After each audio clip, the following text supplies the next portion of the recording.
വിശുകായിലെ സ്നേഹം നിറഞ്ഞവരെ, കൈത്താക്കാലം 4-ാം ബുധനാഴ്ച കേൾക്കപ്പെടാൻ പോകുന്ന സുവിശേഷ ഭാഗം ലൂക്കായുടെ സുവിശേഷം 10-ാം അധ്യായം 25 മുതൽ 37 വരെയുള്ള തിരുവചന ഭാഗങ്ങളാണ്. ഒരുപക്ഷെ നമ്മൾ ഏറ്റവും കൂടുതൽ തവണ വായിച്ച് ധ്യാനിച്ചിട്ടുള്ള സുവിശേഷ ഭാഗമാണ് നല്ല സമരിയാക്കാരന്റെ ഉപമ. ആരാണ് എൻ്റെ അയൽക്കാരൻ എന്നുള്ള ചോദ്യത്തിന് ഈശോ കൃത്യമായിട്ട് ഒരു വൺ വേർഡ് ആൻസർ പറയുന്നില്ലെങ്കിൽ പോലും ഈശോ ഇങ്ങനെ ഒരു ഉപമയിലൂടെ നമ്മളോട് സംസാരിക്കുകയാണ്. ആരാണ് എൻ്റെ അയൽക്കാരൻ എന്നുള്ള ചോദ്യത്തിൻ്റെ ഉത്തരം ഇതാണ്: ആരും എൻ്റെ അയൽക്കാരനാവും. ഇവൻ എൻ്റെ അയൽക്കാരനാണ് എന്നുള്ള ബോധ്യത്തോടുകൂടി ആരെയും നമ്മൾ സമീപിക്കണമെന്നുള്ളതാണ് ഈ ഉപമയിൽ ഈശോ ഒളിച്ചു വെച്ചിരിക്കുന്ന രഹസ്യം. ആ അയൽക്കാരൻ ആരുമാകാം. നമ്മുടെ സുഹൃത്തുക്കളാവാം, നമ്മുടെ വീടിൻ്റെ അയൽപ്പക്കങ്ങളിലുള്ളവരാവാം, നമ്മളുമായിട്ട് ഒരു ബന്ധമില്ലെങ്കിൽ പോലും നമ്മുടെ ചുറ്റുപാടും ജീവിക്കുന്നവരാകാം.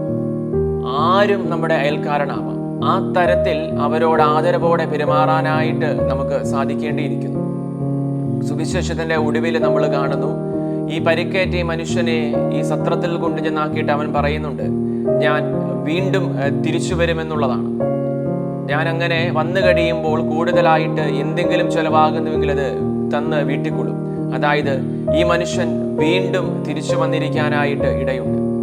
അവരൻ്റെ സങ്കടങ്ങളുടെയും മുറിവുകളുടെയും മേൽ നമുക്ക് അല്പം കൂടി ഉത്തരവാദിത്തമുണ്ട് എന്നുള്ളതാണ് യഥാർത്ഥത്തിലുള്ള സുവിശേഷം.